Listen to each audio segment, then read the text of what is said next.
longer the era of industry. We're in a technological era, fundamentally. The fascists, they have the resources, but we have imagination. We are making the tools to take back our sovereignty. When we make a giant fuck you to the system, it's breaking that stranglehold on the tools of power that's used against us. The fascists always use the narrative of we are the white knights in shining armor protecting against the threats. We come here and we move out the dark with pure whiteness. That's a false narrative because there is corruption in those castles. The real base of power lies with us. We are the darkness.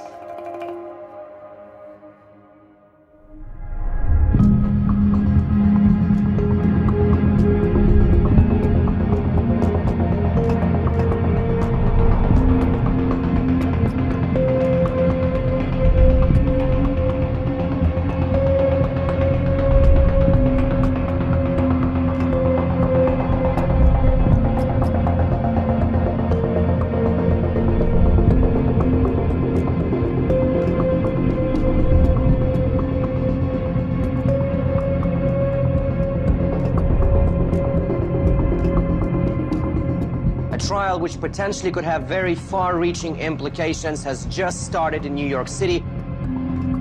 The jury will decide a case that could impact the future of internet privacy. Thousands of drugs came through the black website called Silk Road. The government overstepped their boundaries to acquire the info they claim they have. This is not going away. This is going to be the biggest takedown of what is currently in existence.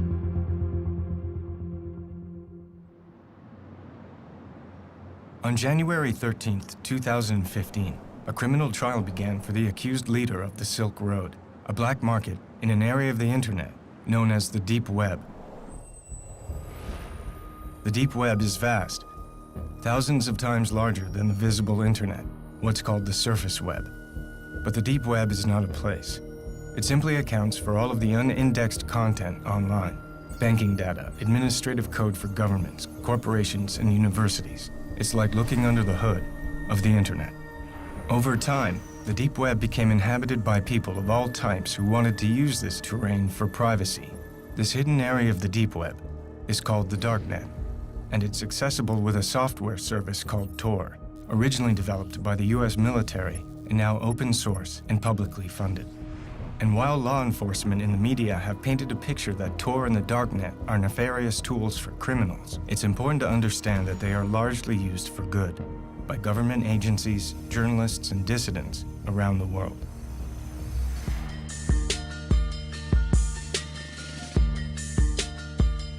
In the summer of 2011, an ad for the Silk Road appeared on the Darknet. The Silk Road was an underground exchange for any type of goods, but mostly it was used for drugs. There have always been drug markets online, but none with the scale, sophistication, and ease of use as the Silk Road. It would not remain underground for long. Hundreds of thousands of users use the impossible-to-trace website, which sells drugs, forged documents, and even hitmen. It's called the Silk Road. Just look at some of the 13,000 items offered through that underground site. Ultra-clean cocaine, clean and real LSD, high-grade MDMA, also known as Molly, all with fast and free shipping. It generated roughly $1.2 billion in sales, with nearly 960,000 users, both buyers and sellers, in the US and more than a dozen other countries worldwide. YouTube videos like this one with 15,000 views tell anyone how to download an untraceable technology known as Tor that pulls data from thousands of computers worldwide to create this wide open marketplace. This hidden internet is underpinned by a virtual currency called Bitcoin. Bitcoins offer anonymized transactions which can be almost impossible for the police to trace. Heroin, opium, cannabis, ecstasy, psychedelics, stimulants, opioids, and here they are, suboxycodone and all of those, codeine, black tar heroin, you name it, they have it. They're all listed in the light of day. Unbelievable. The Silk Road's success was largely due to an innovative combination of Tor and Bitcoin. Bitcoin is a technology that uses cryptographic code to create digital currency. The sender transmits their Bitcoin code through a ledger called the blockchain to arrive at the recipient. Bitcoin is not perfectly anonymous, but if used carefully, it facilitates online purchases without revealing identity. Bitcoin was an ideal currency for the Silk Road because it allows for anonymity and is outside the control of banks and governments.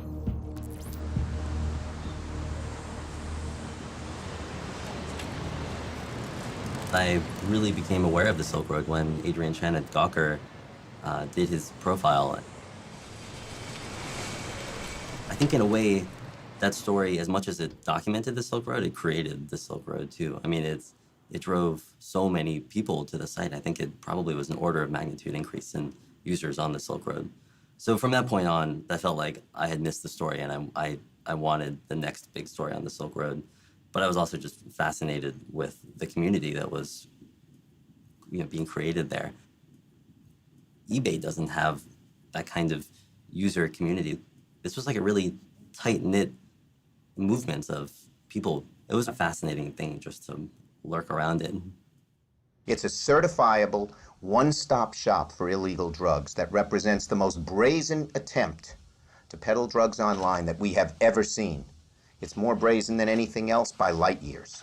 I mean, they had a really big, target on their back, and they even had been taunting, to some extent, law enforcement and, the powers that be by doing this in the open. And that's actually part of what these marketplaces are about.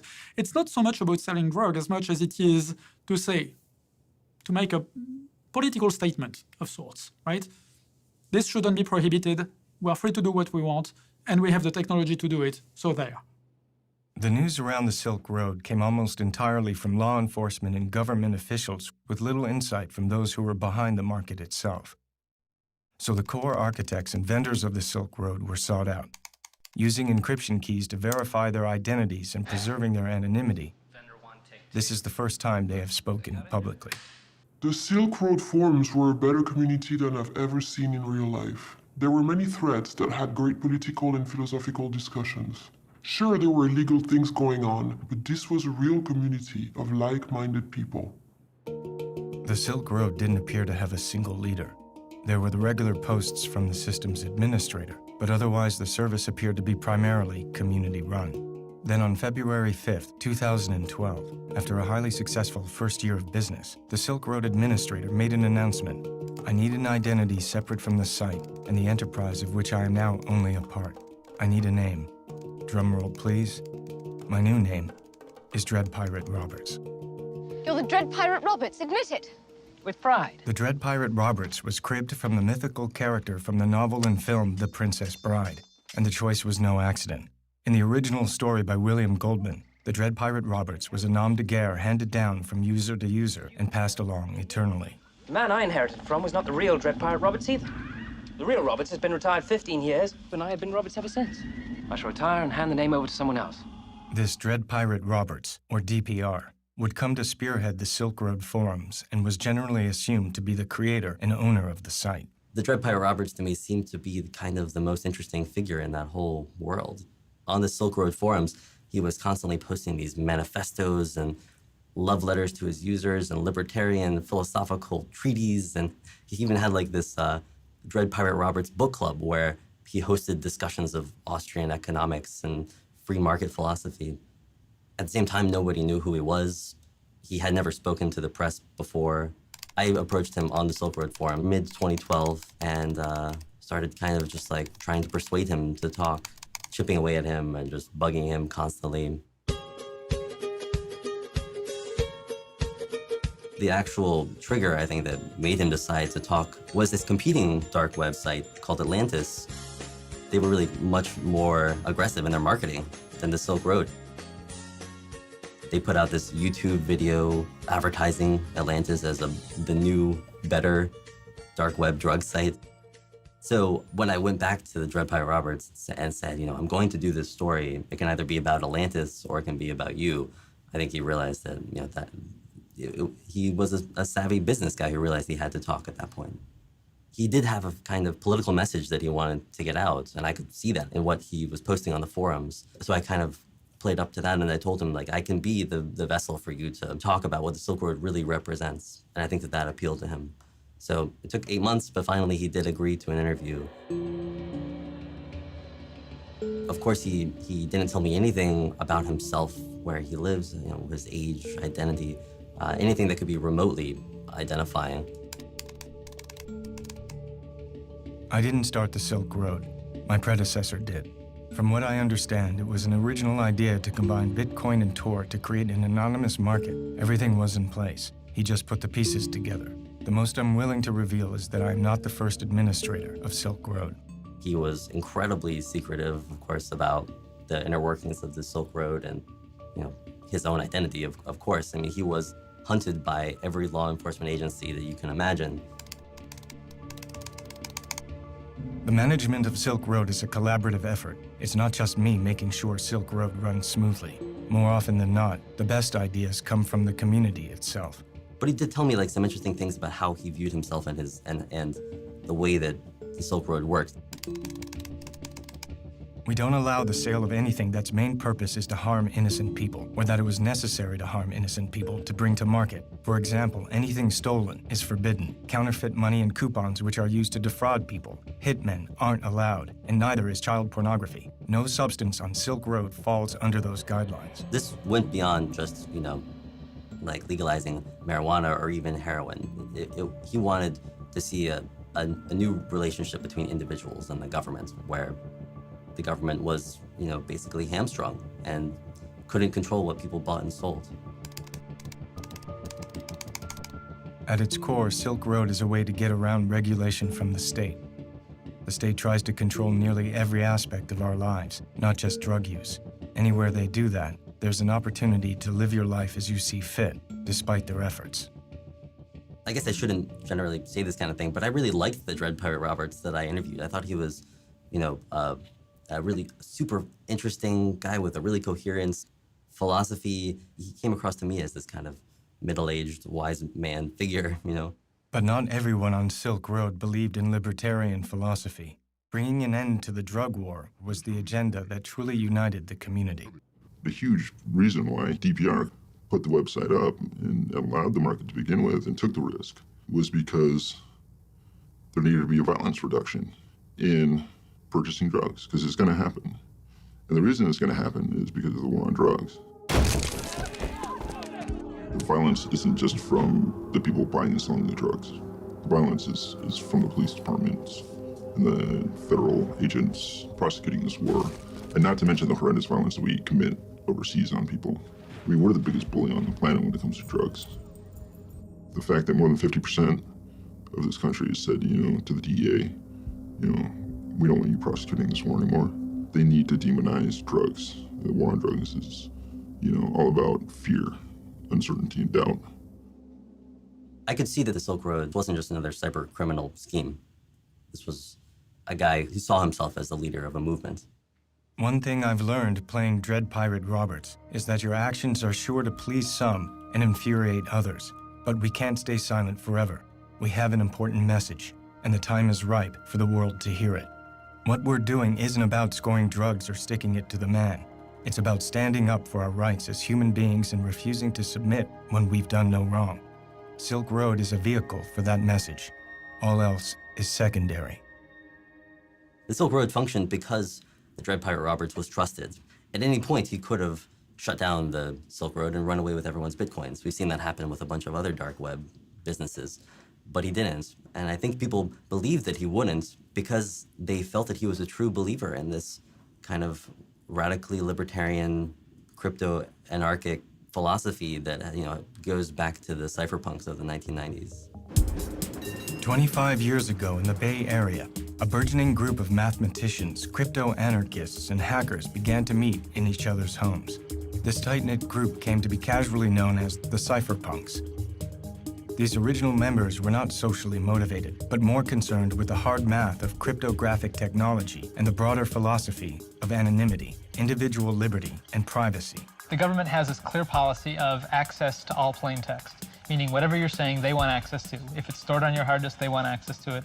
If it goes over the wire, they want access to it. If you are proxying speech for someone else, they want to know who it is. The cypherpunks were instrumental in the growing movement towards privacy and anonymity online, and they would pioneer the way into the hidden corners of the internet.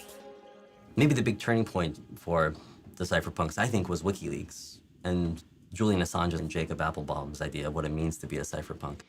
You cannot trust a government to implement the policies that it says that it's implementing. And so we must provide the underlying tools, secret cryptographic codes that the government couldn't spy on, to everyone as a sort of use of force.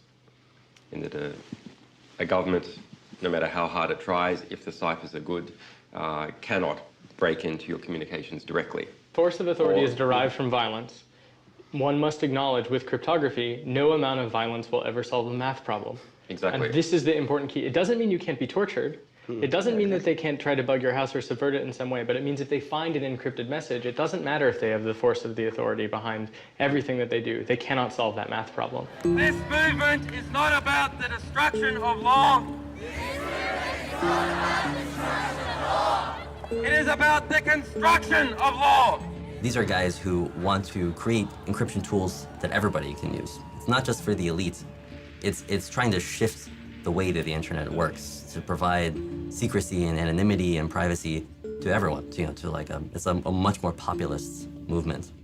There is a community of people in the security and cryptography space who want to live in a world where the government cannot record their emails, cannot listen to their telephone calls, cannot see who they're spending time with, and they're trying to build tools. They're trying to build protocols and services that can facilitate that kind of anonymous and private exchange of information. I actually think this all comes down to wanting to live a free life, and the recognition, which really predates all technology, that an observed life is not a completely free life, that a zone of privacy is just a core human value. And the technology, to me, is just an incarnation of those basic human values. And I think that the people who are trying to build currencies that are free of tracking and government control and technologies that let you have a private conversation and those kinds of things are just people who are seeing that the technology can both enable and disable that space. There are more cypherpunks than ever before. They want to entirely cripple the government's ability to enforce law. They want cryptography to make the rules instead of law enforcement.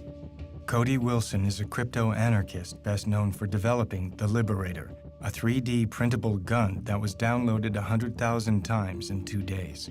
When a group of baby boomers are told, okay, now 3D printers will print guns, they can do nothing but say, well, it's been nice living in the world I used to know. We want to question the very foundation, evacuate the very foundation that this order, moral, ethical, political, is founded. To see beyond good and evil and to allow something else to happen.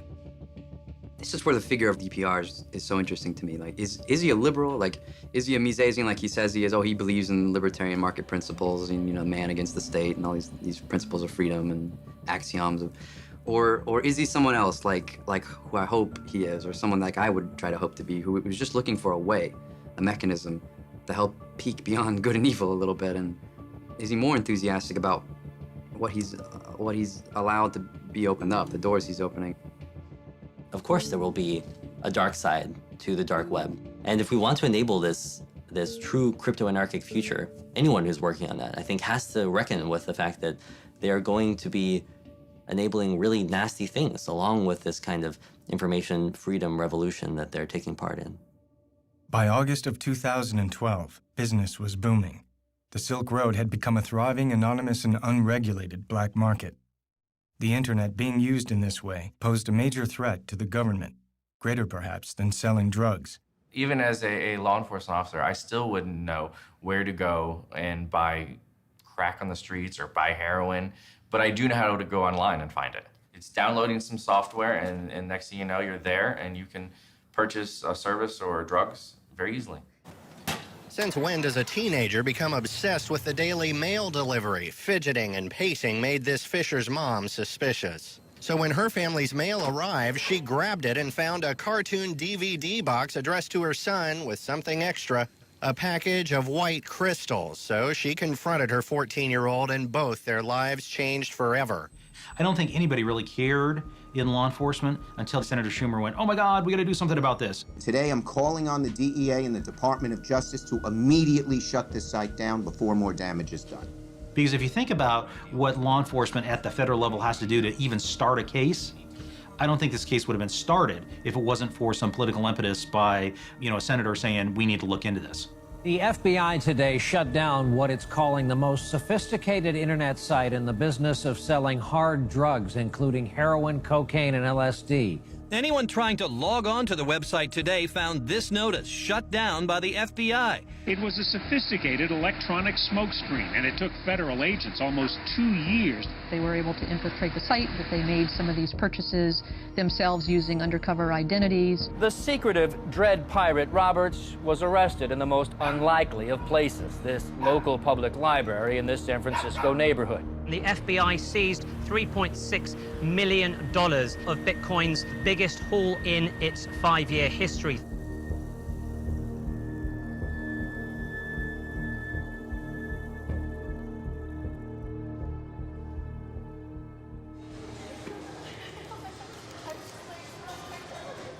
When the criminal complaint first appeared in October, it describes this 29-year-old kid named Ross Ulbricht. Not only do they say that he has run this billion-dollar-plus black market conspiracy, and they accuse him of drug trafficking and money laundering and somehow computer hacking charges as well, which is something that I had never associated with the Silk Road. But then also in this criminal complaint, there is outlined his plot to pay for the murders of a potential informant and a blackmailer. It seems at least one Silk Road user threatened to reveal the identities of thousands of others. So investigators say Ulbricht tried to execute a murder for hire on that user, offering $150,000 to a would-be hitman because, quote, "This kind of behavior is unforgivable to me, especially here on Silk Road. Anonymity is sacrosanct." It threw me for a loop. It was really not the Dread Pirate Roberts that I had ever imagined. This connection between Ross Ulbricht, who plenty of evidence suggests that he was involved in the Silk Road. They, after all, seized his laptop while he was logged in to the Silk Road. He was caught red-handed. But these two personalities, these two personas, do seem to be almost schizophrenic. It's so difficult to imagine that they are the same person. And so the FBI's whole case is based on the idea of if they can show that Dread Pirate Roberts is Ross Ulbricht. Right, that's the most important part, right? Because he was trying to hide his identity on the site as well. So the first thing they're going to have to do is definitively link him as the person who runs the site.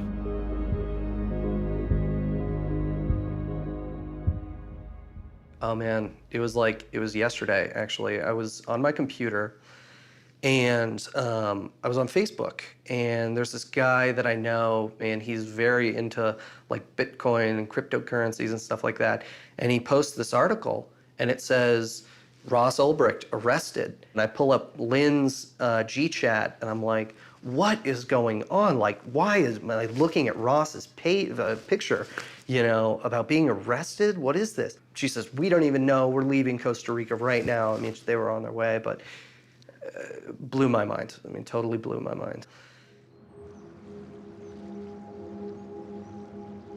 Ross William Ulbricht grew up in a suburb of Austin, the only son of Kirk and Lynn, with an older sister named Callie.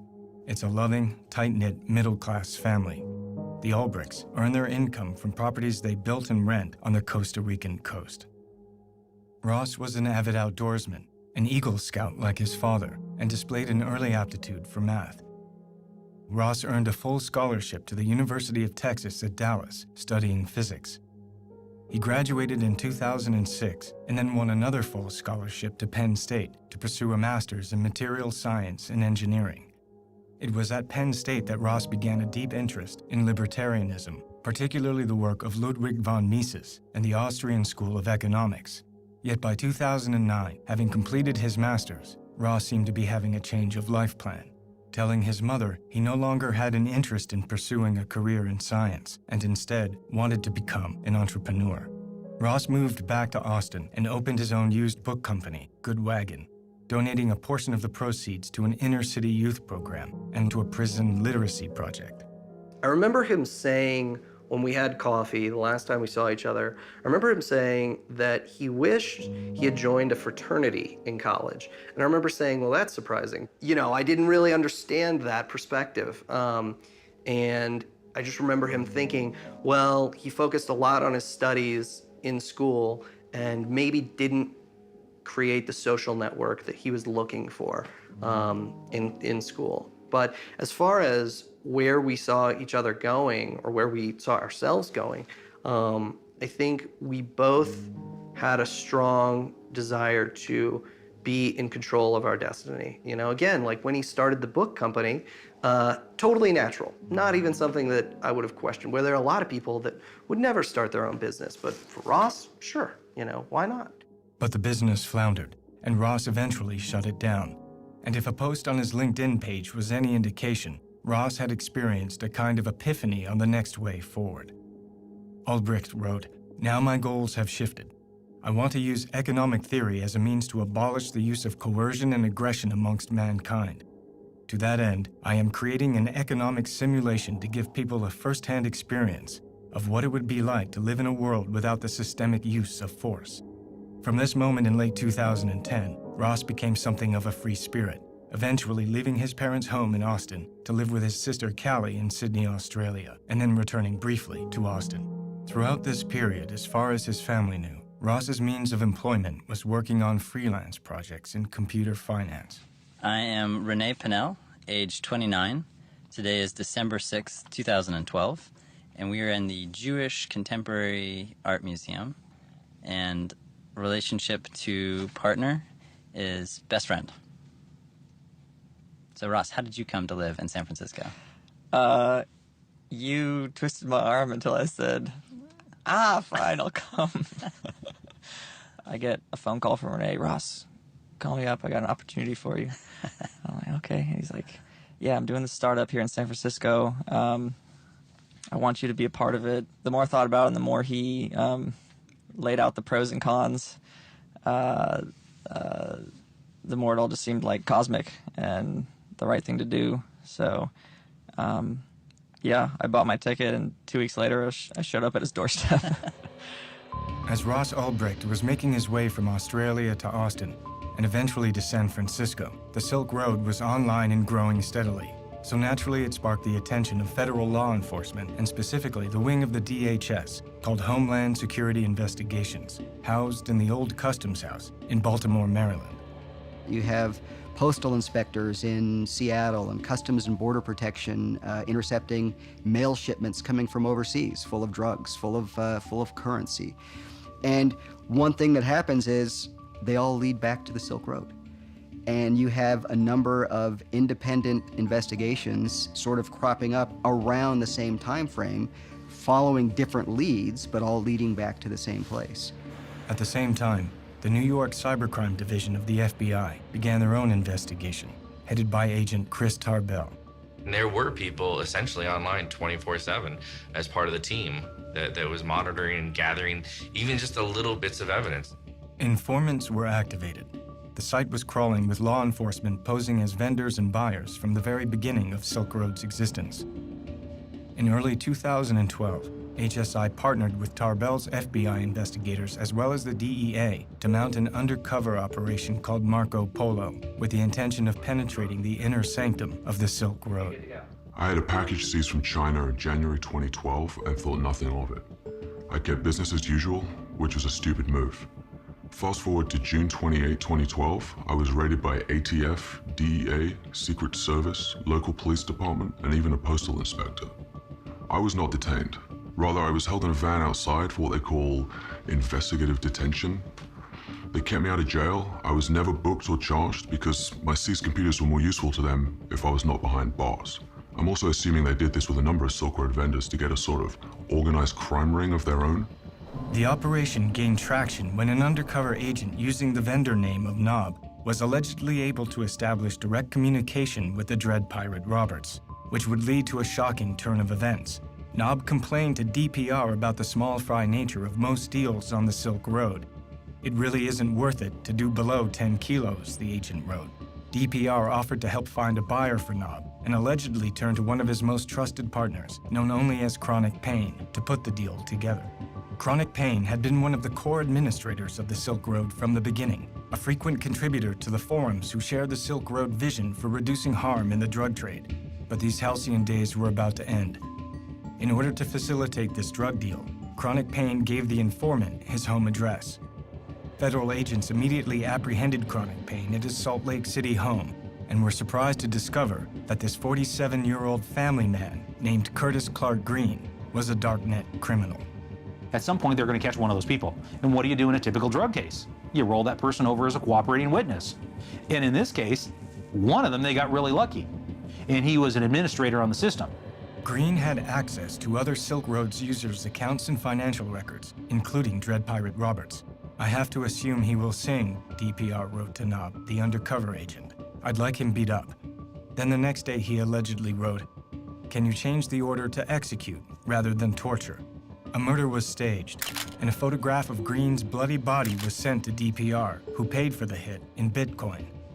There would be 5 more alleged murders for hire, including ordered hits against a blackmailer, a scammer, and an apparent contract with the Hells Angels. The names of 2 of these victims were found to be fictitious, and authorities have no evidence of any murders being carried out. The alleged attempted murder of Curtis Green allowed the authorities to obtain an indictment against Dread Pirate Roberts, charging him with drug offenses, attempted witness murder, and murder for hire. Of course, they still had no idea who the Dread Pirate Roberts actually was. So the embedded agents continued to communicate with DPR, and DPR continued to respond. In June of 2013, Ross moved into an apartment that he found on Craigslist. Allegedly, he did not give his roommates his real name and was known as Joshua Terry. At the same time, IRS agent Gary Alford was investigating the Silk Road and through a simple Google search was able to locate an early email on the open internet discussing the launch of the Silk Road marketplace and connect that email to an account owned by Ross Ulbricht. 1 month later, postal inspectors at the Canadian border seized a package of fake IDs with Ross's image that were en route to his home address. Ross was visited at his apartment by several DHS agents. The agents handed Ross a false California driver's license that bore his picture but a different name. Ulbricht denied ownership or knowledge of the fake IDs, and the agents simply left. If you suspect somebody may be involved in a large-scale criminal enterprise, going and knocking on a door with some evidence of fake IDs is important because you can see the guy face to face. You may get some useful information out of an interview. You may or may not want to take him into custody on the spot. Let's sit back and let's really go after this in a much more global way, if you will, because there's a lot more here than just one count of fake IDs.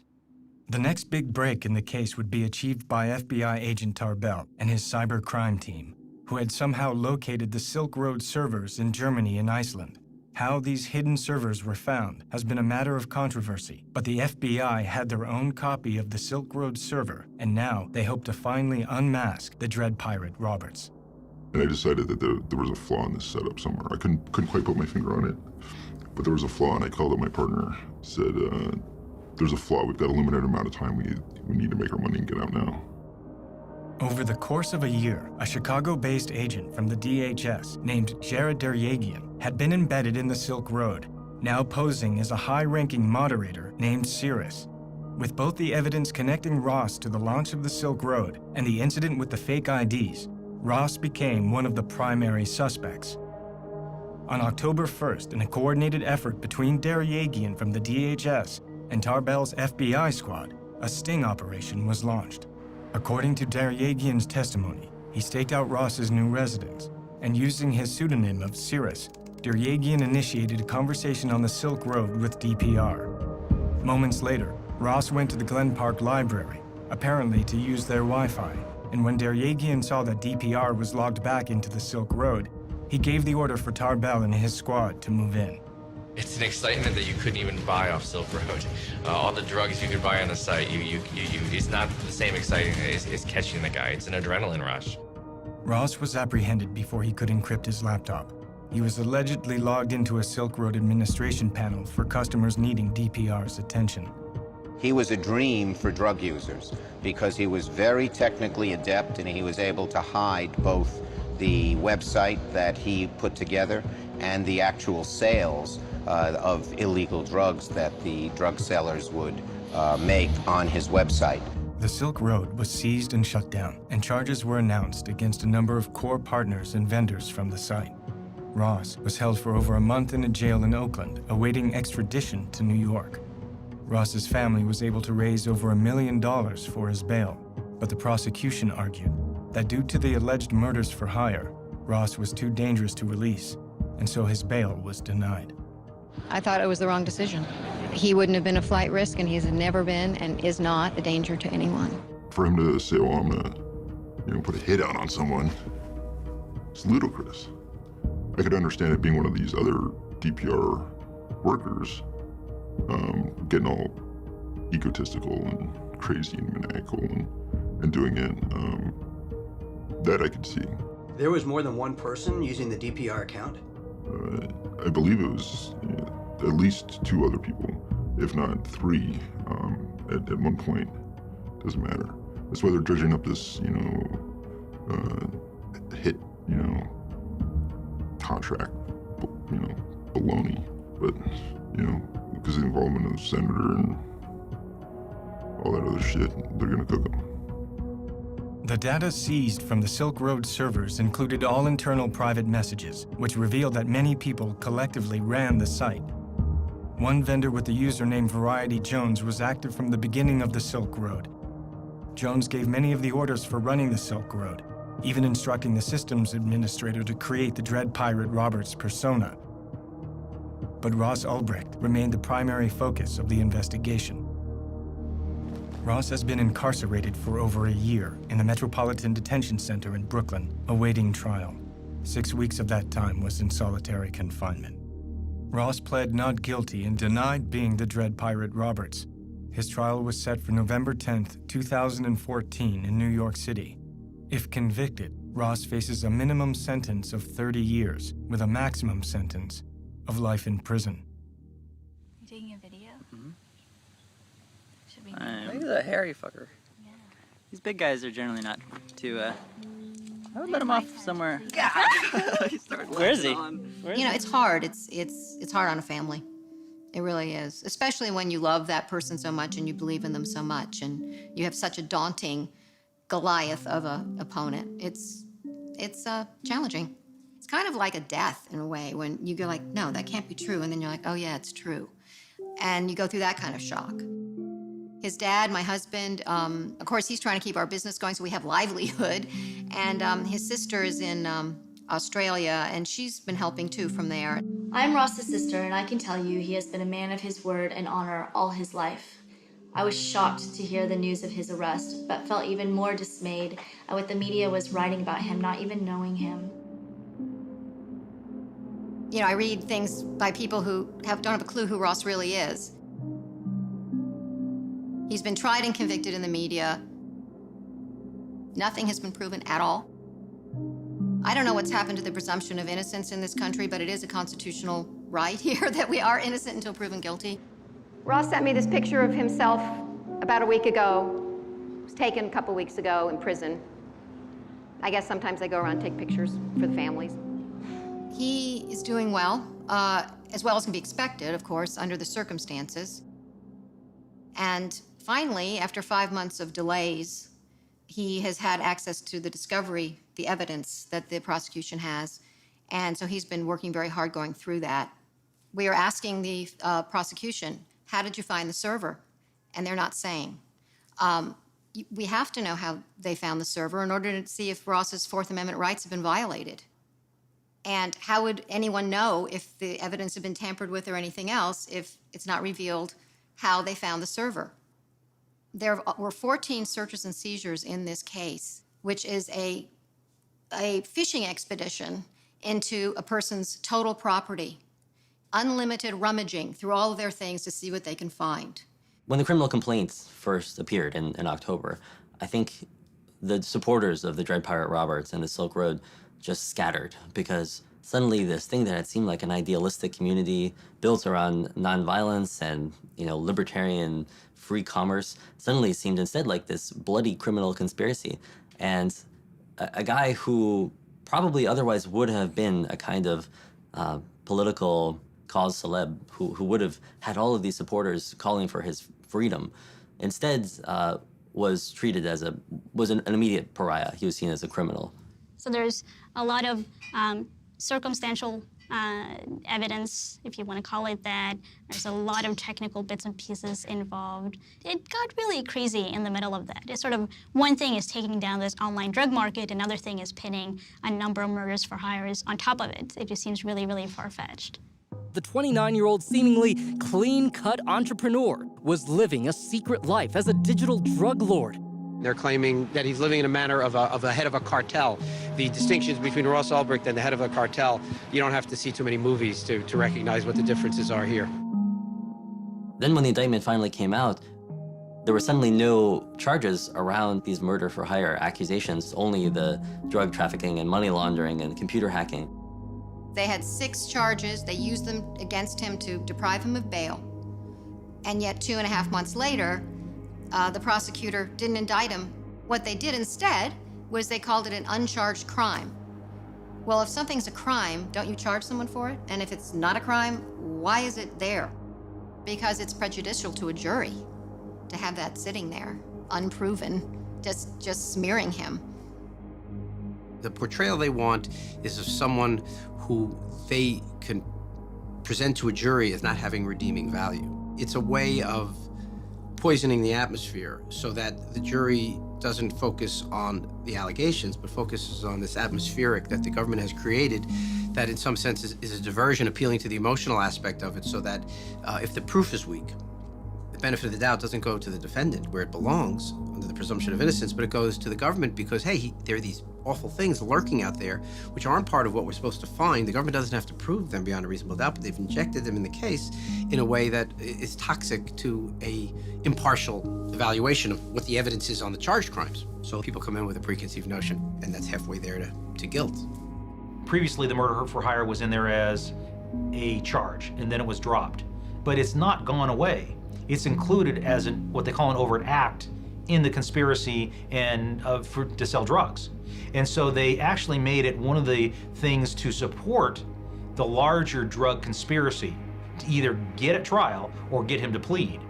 It seemed like this bait and switch that the government had accused him in this almost informal way of murder, so that when he was charged with these nonviolent crimes in the end, he would still be seen as a violent criminal. I think that has really been effective in coloring the portrait of Ross Ulbricht. Ever since Ross's arrest, he and his best friend, Renee Pinnell, have remained in regular contact. Renee declined to give substantive interviews to the press for fear they would be used against Ross in court, but agreed to answer questions via email.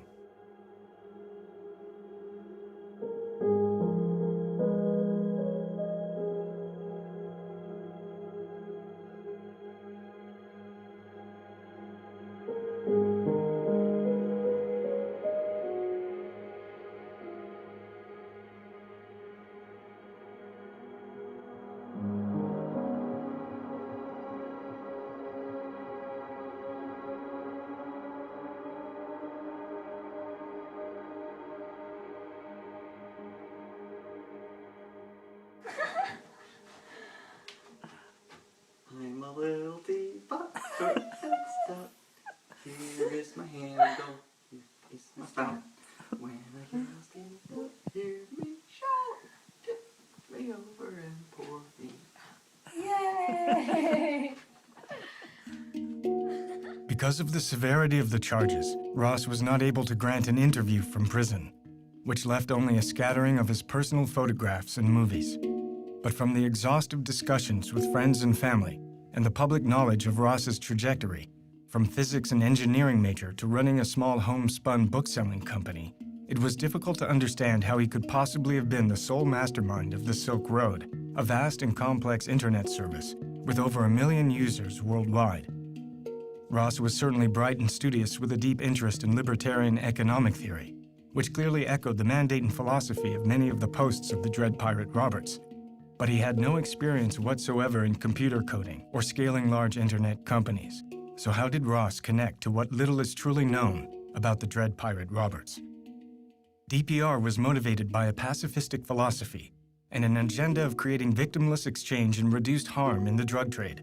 This ethos would be embraced by the chief architects and vendors of the Silk Road and reverberate through the entire community.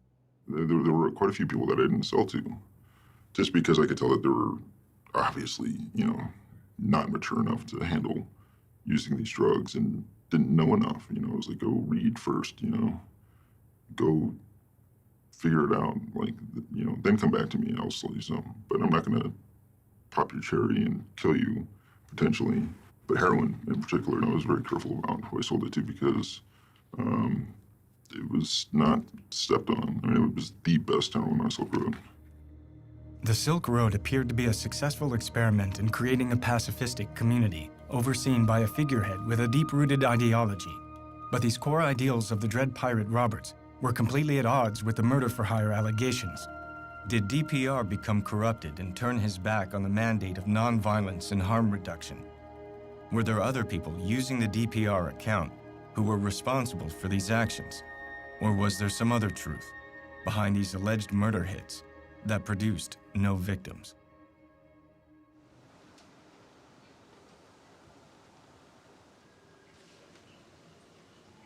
We don't know the first piece of evidence that led the feds down this chain of investigation to the San Francisco library where Ross Ulbricht was arrested. All we know is that at some point they located the Silk Road servers in a data center in Iceland and imaged them. They copied all the data off of them and seized them. But we don't know how they found those servers. The whole idea of the Silk Road was that it ran as a Tor hidden service, which means that Tor protected its physical location and made it very difficult to locate the computers that ran it. So the mystery of how the FBI or the DEA or possibly the NSA located those servers is still unsolved. And in fact, hasn't been mentioned in any of the legal documents surrounding Ross Ulbricht's trial. I think his defense has seized on this as something that the government doesn't want to talk about. And if that's the case, then it does raise these Fourth Amendment issues of can the government use essentially hacking techniques to dig up evidence on a criminal suspect? And if so, what kinds of warrant do they need?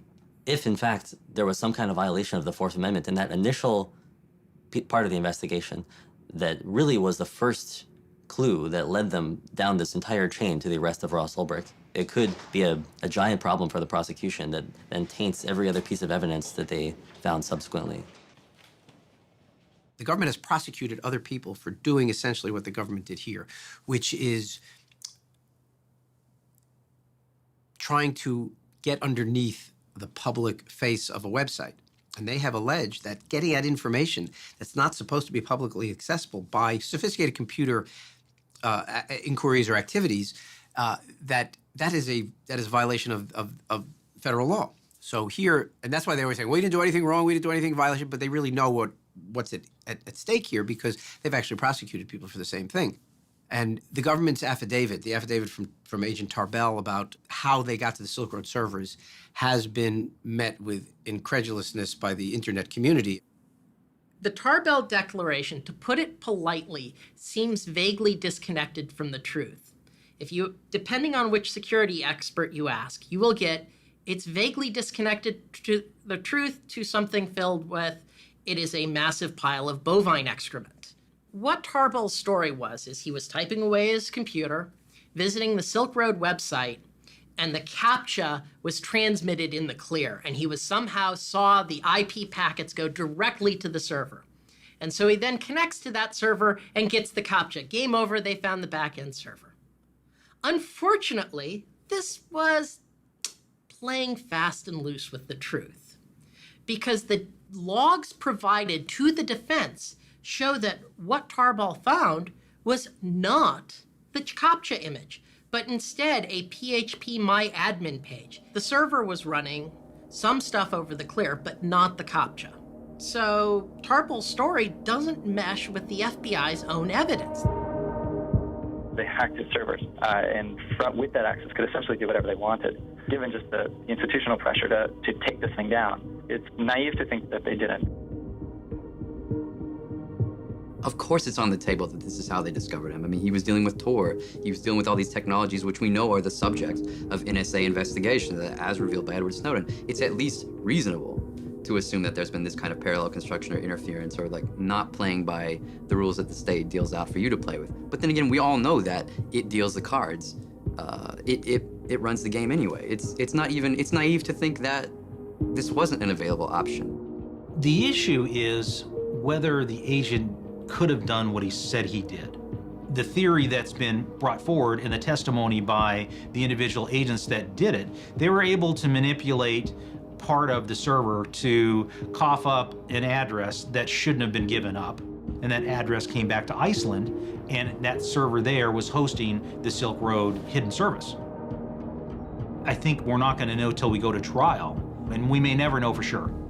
There's always this balance of trying to be forward-leaning in your investigative techniques and making sure that you don't trample on rights at the same time. You want to stay well within the bounds of your legal authority, because if you step over the line, the evidence is going to be tossed. It's not going to be admissible in court, and you may wind up jeopardizing the outcome of an entire investigation. And so I think what agencies will try and do is they'll want to step right up to the line, maybe get a little bit of chalk on their toes, but don't step over it. Ross's lawyer made a motion to dismiss the case based on the disputed seizure of the Silk Road servers, arguing that admitting this material not only violates his client's Fourth Amendment rights, but would set a dangerous precedent for the rights to privacy of all citizens. The judge, Catherine Forrest, sided with the prosecution, stating that the Tarbell Declaration was acceptable, and the motion was denied.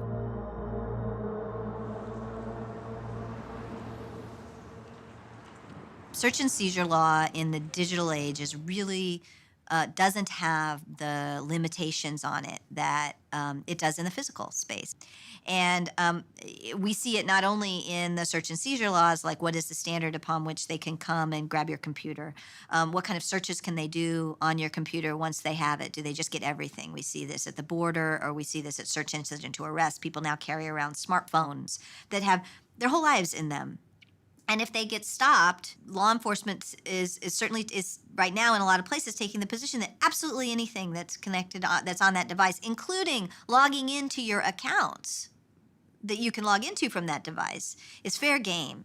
If the prosecution gets away with this warrantless seizure of Americans' data, as well as all these other foreigners, it could have a lasting precedent for how the Fourth Amendment works in the digital age. And I think that, in fact, may be the most lasting effect of the Silk Road. Generally, what happens in the criminal law field is that there's some case of major proportion that is used as a means of changing rules or expanding exceptions to constitutional protections. And once it's there, once the precedent is set, it then trickles down very quickly and very easily into all sorts of ordinary cases where, the ends justify the means. Then all of a sudden, it's now spread. The average citizen may say, well, why is this important to me? Why do I care? I'm not buying drugs on the network. Nobody I know is buying drugs on the network. But it's not just about that. We're a democracy. And informed citizens understand they have a right to privacy, and that the Fourth Amendment protects against unreasonable searches and seizures. Information has to be encrypted, and that goes from a large corporation down to an individual. And so for those who are arguing that information should not be encrypted, certainly that makes it easier for law enforcement to combat, but it also makes it easier for the cyber criminals to attack. It makes total sense that criminals are among the early wave, along with the sort of paranoid people, of these new tools and services. But that doesn't mean that they're the only people using these services. There are a hell of a lot of journalists that I know and regularly communicate with now over Tor. But, for the people who oppose this technology, who see it as a threat, the fact that criminals use it is a great way to demonize it. I definitely do believe that there are people in the U.S. that don't think that the government is doing anything wrong. It's not necessarily something that you're concerned with or that you care too much about or that you're really passionate about until you're standing right in the middle of it. And it's something far more dangerous than any website could ever be. It's what our government has become and how they operate. This goes back to that question of the government kind of trying to treat the internet differently without following the same kind of judicial processes. Well, the Supreme Court has proven that they do not agree. You know, recently with Right. Riley versus California with an illegal search of a cell phone. Precedent can be set that will limit their ability to infringe on our rights. Someone asked how her political views have shifted, because suddenly she's standing right in the middle of Tor, Bitcoin, the war on drugs, online anonymity, encryption, and she's had to learn a lot of different things, and also just not only just the whole legal system, but everything around the technology and the case. After over a year in prison, Ross delayed the trial 2 months, stating that important discovery evidence he needed to examine had only just been delivered to him by the prosecution. The FBI shut down what it calls the most sophisticated and extensive criminal marketplace on the internet, but it may be finding new life. The arrest of Ross Ulbricht and closure of the Silk Road did nothing to hamper drug sales on the darknet. Many new markets immediately appeared, including a relaunch of the Silk Road itself, also run by someone calling themselves the Dread Pirate Roberts. And like its predecessor, the Second Silk Road also claimed a mandate of reducing violence and harm in drug transactions. The Dread Pirate tweets, "Silk Road, while under my watch, will never harm a soul. If we did, then we are no better than the thugs on the street." The new Dread Pirate Roberts told me that he knows he can't be around forever, and when he's gone, he's confident someone else will step up and fill the void. You could take down the man, but you can't take down the idea. By this time, statistics appeared claiming the first Silk Road had succeeded in its mission of reducing violence in the drug trade.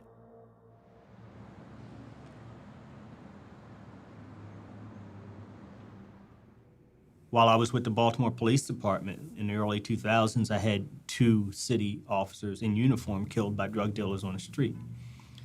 And there was a family of 7, a Dawson family on Preston Street. They were killed by one drug dealer in one night, mother, father, and 5 kids. And so as the years in the early 2000s start moving along, I'm continuing to think about this from a place of violence and beginning to realize that our policies of drug prohibition were actually counterproductive to public safety. The one thing that I signed on for to improve, to better public safety in our neighborhoods, was making it worse. And I found a large number of police officers and judges and criminal prosecutors and DEA agents and FBI who think the same way. If Baltimore moved from street corners to online services, oh my God, you know how many fewer shootings we would have every year, which equate to fewer homicides? Number one, it removes the buyer from the back alleys and from the street corners and from those dangerous places of dealing with the seller.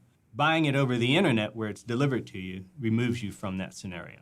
One of the interesting things that having an online market does is that it makes sellers much more accountable to buyers. And one of the really interesting innovations is the whole review system, where buyers can review the sellers and the items that they bought from these on these marketplaces. And what that does is it makes sellers more accountable, and it gives buyers a way to assess both the quality, the purity, and the potency of the drugs they're getting. It makes these transactions much more safe for the buyers. But we're shutting them down, attempting to shut them down, because we will never shut them down. We've been at this drug war now for over 4 decades. And what has happened since then? At the beginning, it was just the cartels and organized crime making a ton of money. Today, they make globally $322 billion off of this industry. Corporate America is also now in the game.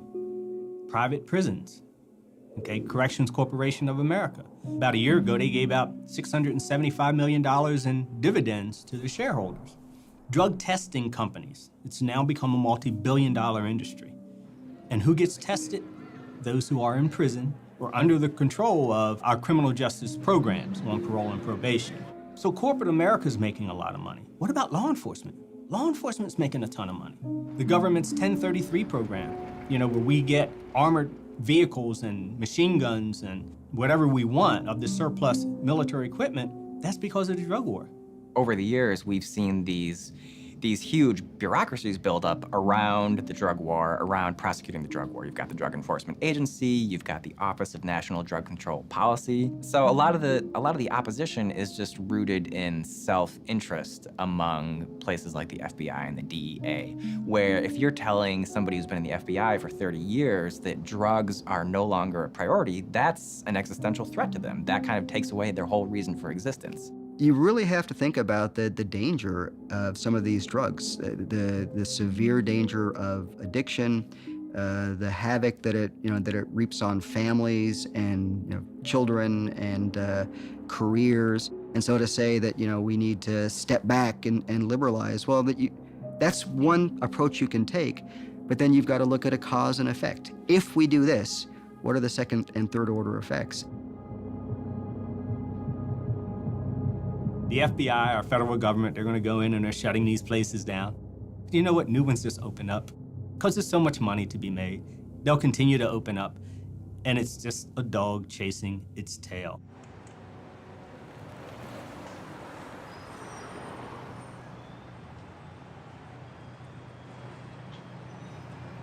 We're a team, and we've been working on this thing together right from the start. The way it's affected me is in some ways very much the same as affects Lynn, but I don't have to go out there and talk to reporters. And we kind of set it up that way.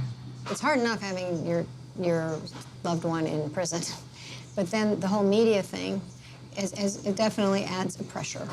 I've known for a long time that the media wasn't reporting the whole story, that it was skewed. I see what Lynn and I are doing as a pushback to that.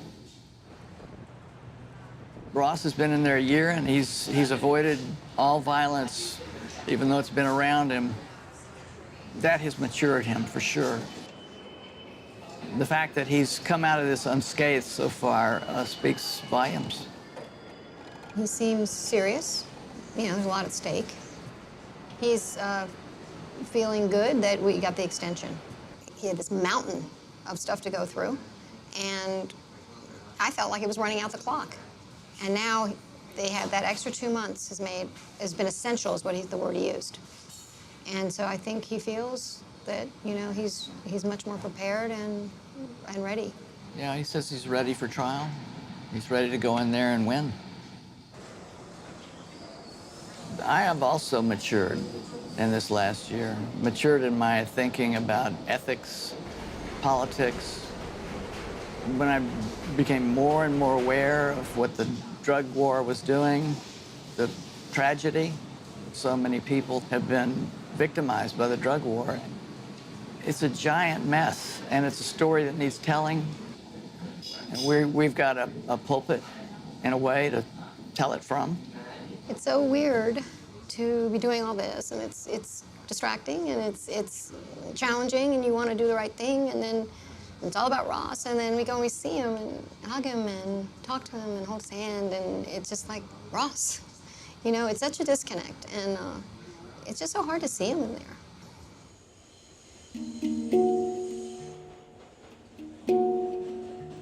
Being in the prison visiting, it's a very emotional experience because there are all these families there, and they get to see their loved one 1 hour a week. And so they're soaking each other up, and you're in a room of 150 people sitting side by side, tight packed, and there's just all this emotion saturating the atmosphere.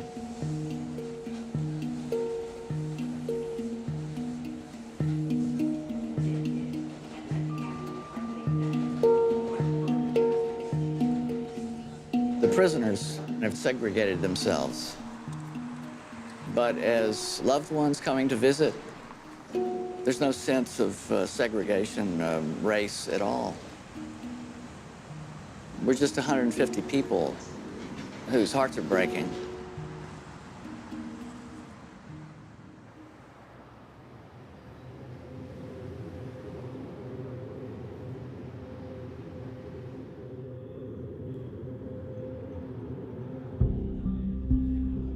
Of all the Snowden disclosures that have come out to date, the one that will have the greatest long-term impact is the revelation that the NSA has been subverting cryptographic standards and making the internet less secure. That disclosure, those articles, have radicalized a new generation of cryptographers, a new generation of computer scientists who are now intent upon building tools and services that can withstand pervasive government surveillance. You see our wireless from Barclays Bank. They like Bitcoin, so they're supporting our work. They're providing us with free Wi-Fi from the bank. In the fall of 2014, as Ross was preparing for his trial, a group of hackers, programmers, and activists met in a squat in the center of London. This gathering represented the next wave of the darknet, developing new and evolved cryptographic tools that would not be so easily shut down. Open source is incredibly powerful. Open source is responsible for WikiLeaks, Wikipedia, Linux, which runs all of our infrastructure, for Firefox, for BitTorrent, for Bitcoin, for all of these, for encryption, for all of these real uses of tech, not the yuppie Angry Birds or silly apps that these people make, you know? Open source is also an example of how we can organize economically, an example for the future. To build the products we need without needing proprietary industry, without needing the points of control, without needing masters and slaves and babysitters. It's not enough to build privacy-preserving tools. It's not enough to write revolutionary research papers and design amazing cryptographic primitives. You have to get them into the hands of the users. And I think in the future, what you'll find is that tools like Tor, tools like OTR, like PGP, like Bitcoin, will be built into the services and applications that you use, and you won't know they're there. We want to empower the individual, protect the small guy. We have a mistrust of central authority. We believe in freedom of information. First of all, we had the centralized drug marketplace, Silk Road. The governments went and shut that down, and then upsprouted dozens of different centralized drug markets, and in a game of whack-a-mole, they shut down one and now there's dozens. And now we're entering the realm of decentralized drug markets with no central operator, no central point of control. What are they going to do? They're going to continue to do these kinds of things.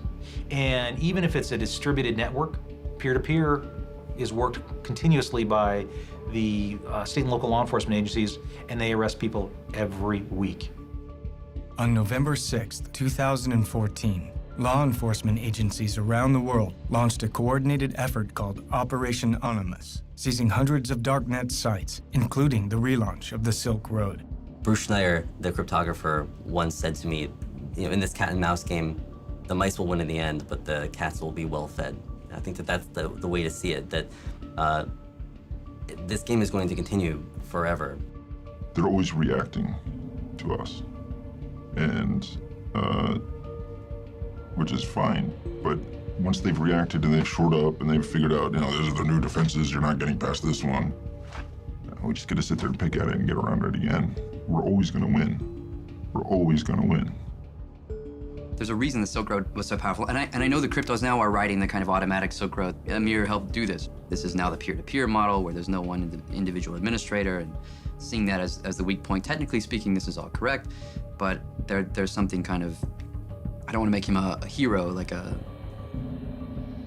don't want to say that he's a hero, but DPR recognized what was at stake, and he was willing to do the things that most of the libertarians weren't willing to do because he was serious about, I think, what the Silk Road meant.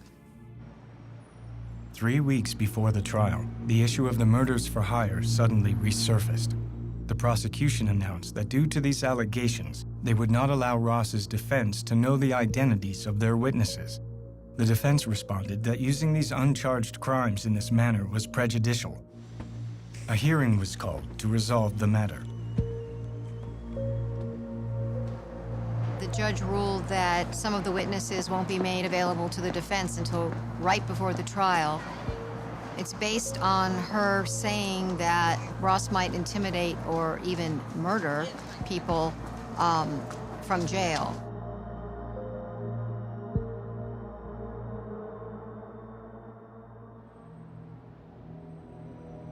when all this first happened, I said, well, it would still have been necessary to say that, well, this man's a murderer and he was only out for his own gain, and he had casual, like, what do you call it, a callous disregard for human life. It's necessary to paint a figure that way rather than to make him, a martyr of the war on drugs. I think that's just good planning. I think it's going to be difficult to have a fair trial. If you are innocent until proven guilty, then with all the evidence and all the stories that have been written, I think it's going to be really difficult to find people who are not influenced by any of this at all going into it.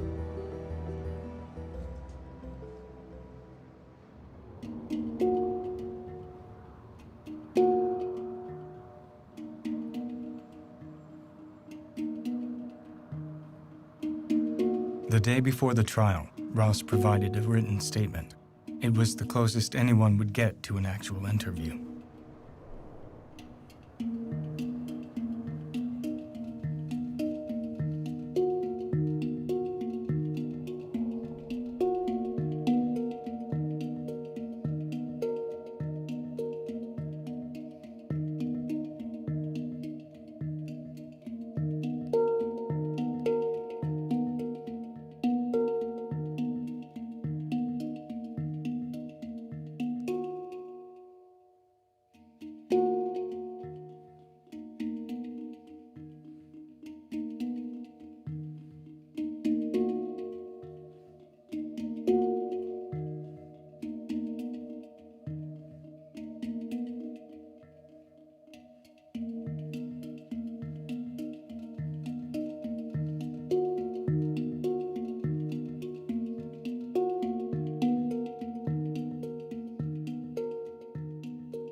Ross Ulbricht went on trial today. The jury will decide a case that could impact the future of internet privacy. Good evening to you. Opening arguments taking place today, and the first witness took the stand and actually just got off a few minutes ago. A Homeland Security investigation special agent who testified saying thousands of envelopes of drugs actually...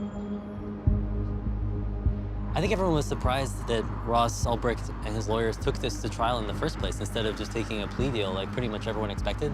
And today we saw why, which is that they've actually got a pretty compelling alternate narrative of how this whole case is played out. The story that Draytel is telling, that Ross did create the Silk Road, which is an amazing admission to begin with, and that the real operator of the Silk Road, the Dread Pirate Roberts, framed him. It's a kind of theory that I'd never heard posed before, that instead of Ross being the Dread Pirate Roberts, he was framed by him.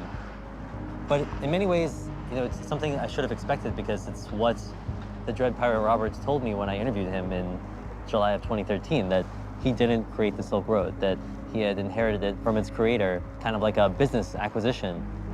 The FBI has told me that that was Ross Ulbricht lying to me. If it is a lie, it would require just a lot of foresight and planning, kind of like an amazing game of chess or something. In the first days of the trial, the prosecution presented evidence that Ross kept a journal on his laptop describing his involvement in the Silk Road, and that the Bitcoin seized from his laptop came directly from the site, while the defense would argue that Ross abandoned the Silk Road after creating it, and that the journal and the Bitcoin were planted on his laptop. Andy, you interviewed Dread Pirate Roberts. What's the evidence connecting Dread Pirate Roberts to Ulbricht directly? Well, in the first couple of weeks of this trial, which is ongoing now, we've seen that the prosecution has a very strong case. Once they seized his laptop, they found that he had kept a journal. If this is in fact Ulbricht's journal, his defense claims it's not, right. He documented the administration of this site for years. He has a logbook of daily activities. So this is a really tight case. It's going to be very difficult for Ulbricht to squeeze out of it. Underneath in the deep web, we have an area where this young man, according to the government, has made a decision that he's going to run an illegal drug empire. And we need to stop you. Swift and certain prosecution and ultimate certain punishment. As the trial continued, Draytel planned to reveal the government's own evidence showed they suspected multiple people of running the Silk Road. During his cross-examination of DHS agent Deryagian, Draytel was able to expose that the agent had long suspected another person to be the Dread Pirate Roberts, going so far as to seek a warrant for this suspect. The prosecution protested this entire line of questioning on the grounds that it was hearsay. The judge sided with the prosecution, and Draytel was no longer allowed to question government witnesses about alternate suspects that came from the government's own evidence. When the time came for Draytel to begin his defense, he intended to use expert witnesses to explain that the complex technology behind encryption and cryptocurrency made it difficult to prove that the journal and the Bitcoin belonged to Ross. The prosecution objected to these witnesses, claiming they should have been made known earlier in the trial, and they were not necessary for the jury's understanding of the case. Once again, the judge sided with the prosecution, stating that this case did not require specialized knowledge. Without expert witnesses, and unable to pursue the government's own evidence of an alternate DPR, Draytel's entire defense was effectively blocked. The trial ended abruptly the next day.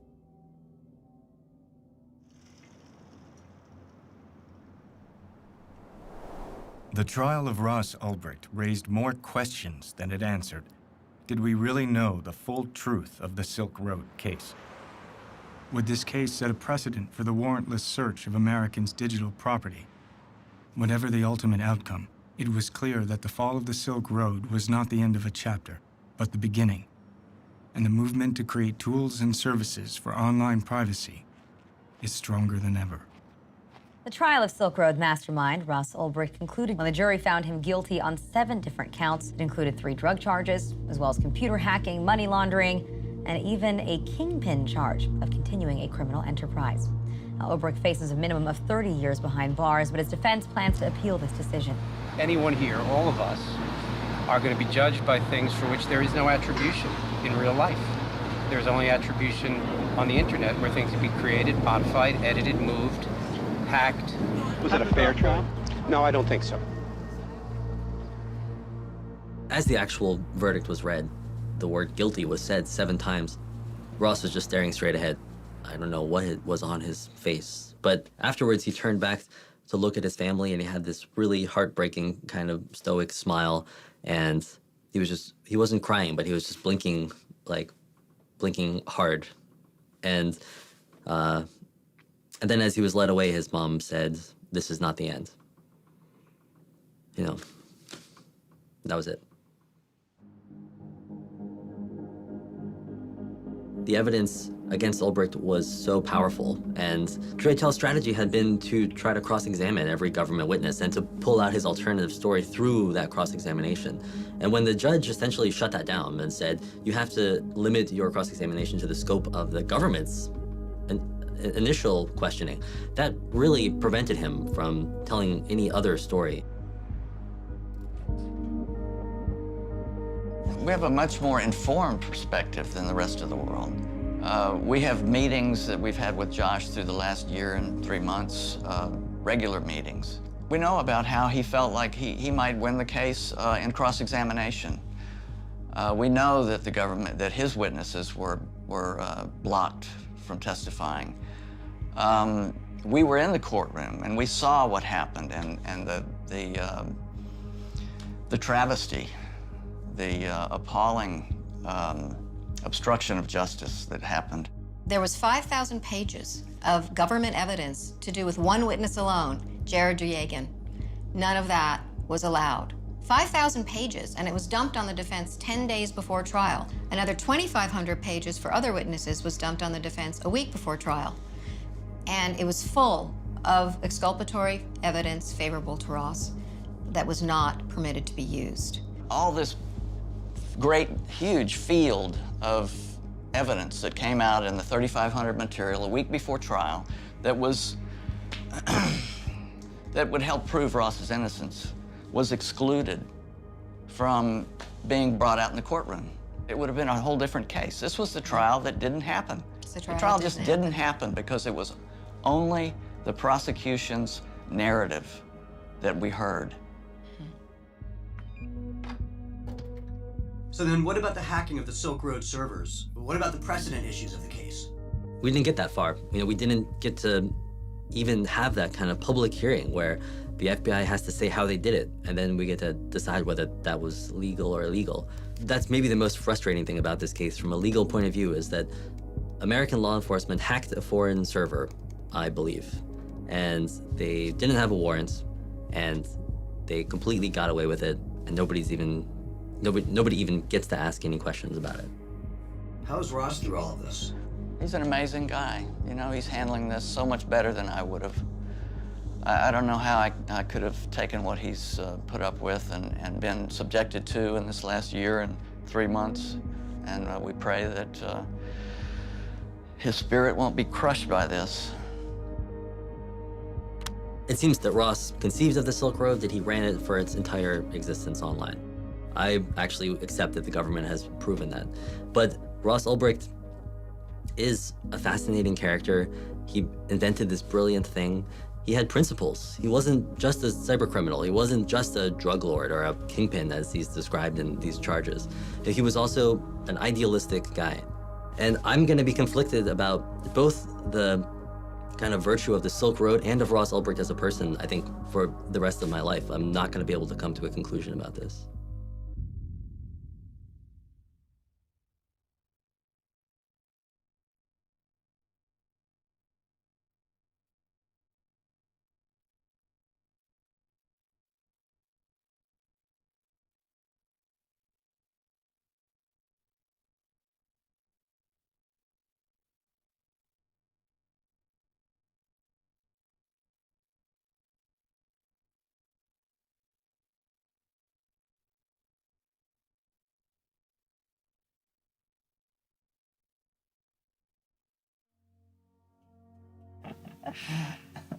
I don't know. You got any more questions, or should we wrap it up?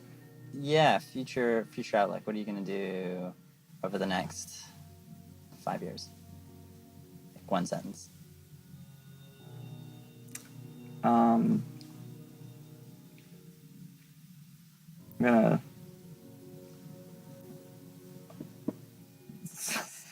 I'm gonna do a few things. So one sentence isn't enough, damn it.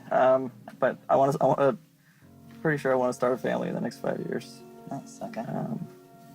And just make more friends and close people I love. Yeah, I want to focus on being more connected to people. Very good. And 20 years. 20 years. I want to have had a substantial positive impact on the future of humanity by that time. Do you think you're gonna live forever? I think it's a possibility. I honestly do. I think I might live forever in some form by that time. I mean, technology is changing so fast. Yeah. Cool. I hope I'm there. Sweet. Someday we could be a shining beacon of hope for the oppressed people of the world, just as so many oppressed and violated souls have found refuge here already. Will it happen overnight? No. Will it happen in a lifetime? I don't know. Is it worth fighting for until my last breath? Of course. Once you've seen what's possible, how can you do otherwise?